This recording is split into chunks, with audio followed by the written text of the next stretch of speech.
Bonjour à toutes et à tous, bienvenue sur Grand Lille TV, merci d'être en notre compagnie en ce lundi 26 novembre. Voici l'essentiel de l'actualité du jour près de chez vous, voici le journal préparé par la rédaction. On démarre, vous le savez, par vos prévisions météo, une journée sans soleil, sans ciel bleu en ce lundi, avec des nuages et des pluies au programme pour tout le monde, partout, des averses froides et franchement désagréables. 6 petits degrés d'annoncés aujourd'hui à Lille, les prévisions météo complètes comme toujours à retrouver après ce journal. À la une d'abord l'actualité sociale avec la suite de la mobilisation des Gilets jaunes et surtout l'organisation et la structuration du mouvement.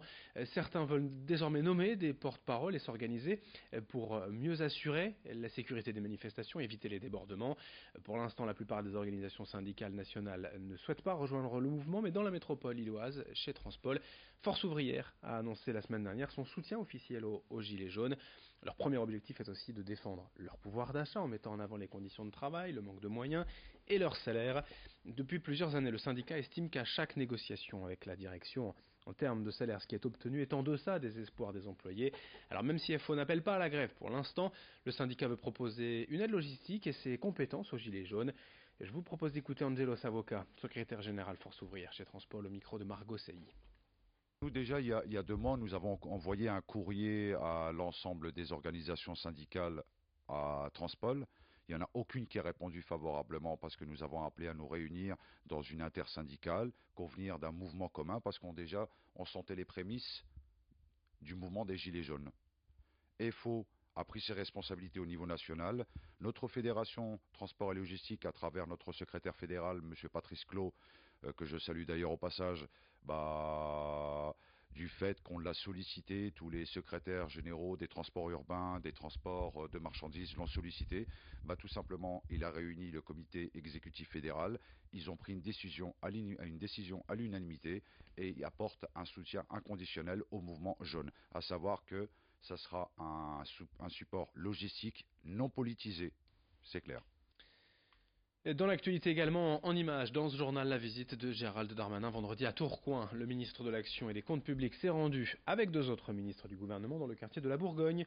Cette visite a bien évidemment suscité la curiosité de nombreux habitants, avides de voir l'ancien maire de Tourcoing, notamment après ses propos quelque peu polémiques sur la déconnexion entre l'élite politique et les citoyens.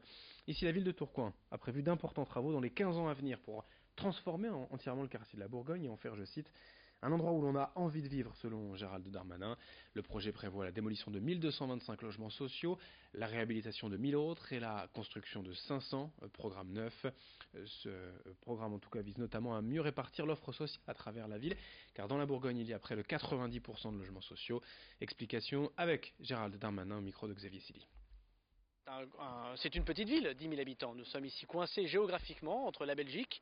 Nous sommes coincés avec une ville qui s'appelle Neuville-en-Ferrain, un cimetière, un hôpital et un périphérique. Donc c'est une petite ville de 10 000 habitants dans une grande ville de 100 000 qui connaît plein de difficultés sociales, de sécurité, mais qui connaît en même temps beaucoup d'énergie.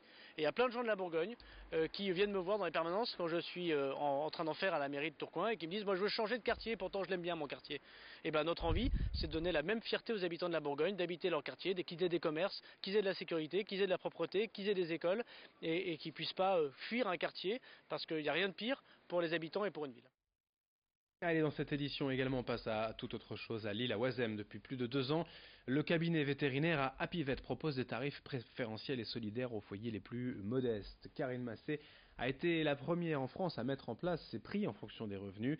Depuis, son cabinet ne désemplit pas. Cette offre correspond en fait à une réelle demande, car les prestations vétérinaires étant souvent onéreuses, les foyers modestes délaissent parfois les soins liés à la vaccination ou à la stérilisation de leurs animaux. Mais cette vétérinaire lilloise va plus loin encore. Avec le début de l'hiver et les chutes des températures, Karine Massé est également engagée avec l'association Vet Dispensaire. Avec d'autres bénévoles, elle a commencé donc les maraudes auprès des SDF pour les aider à soigner leurs animaux de compagnie. Explication au micro d'Idil Gunaï.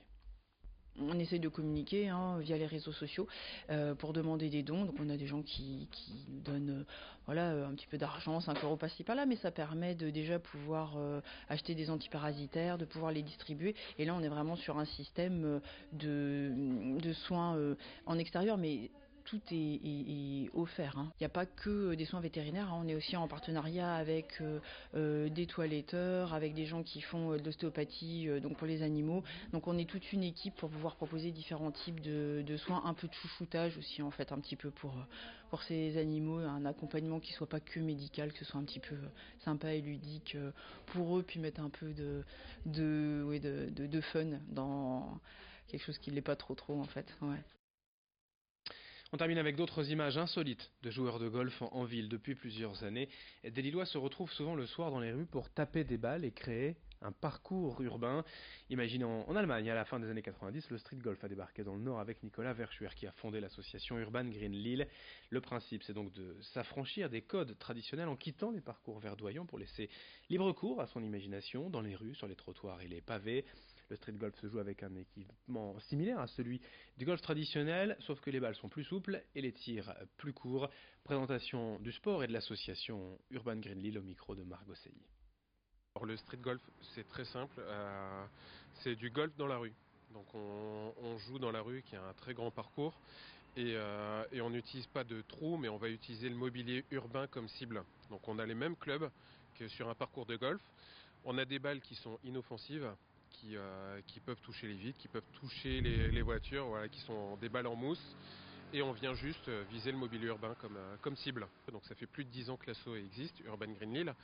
Et c'est un jour, on a vu quelqu'un sortir d'un magasin de golf avec un club de golf et on s'est dit pourquoi pas faire du golf dans la rue. Donc on a acheté des balles en mousse. On a rencontré après une asso qui organisait des sessions de street golf et même des compétitions qui s'appelle le 19e trou à Paris.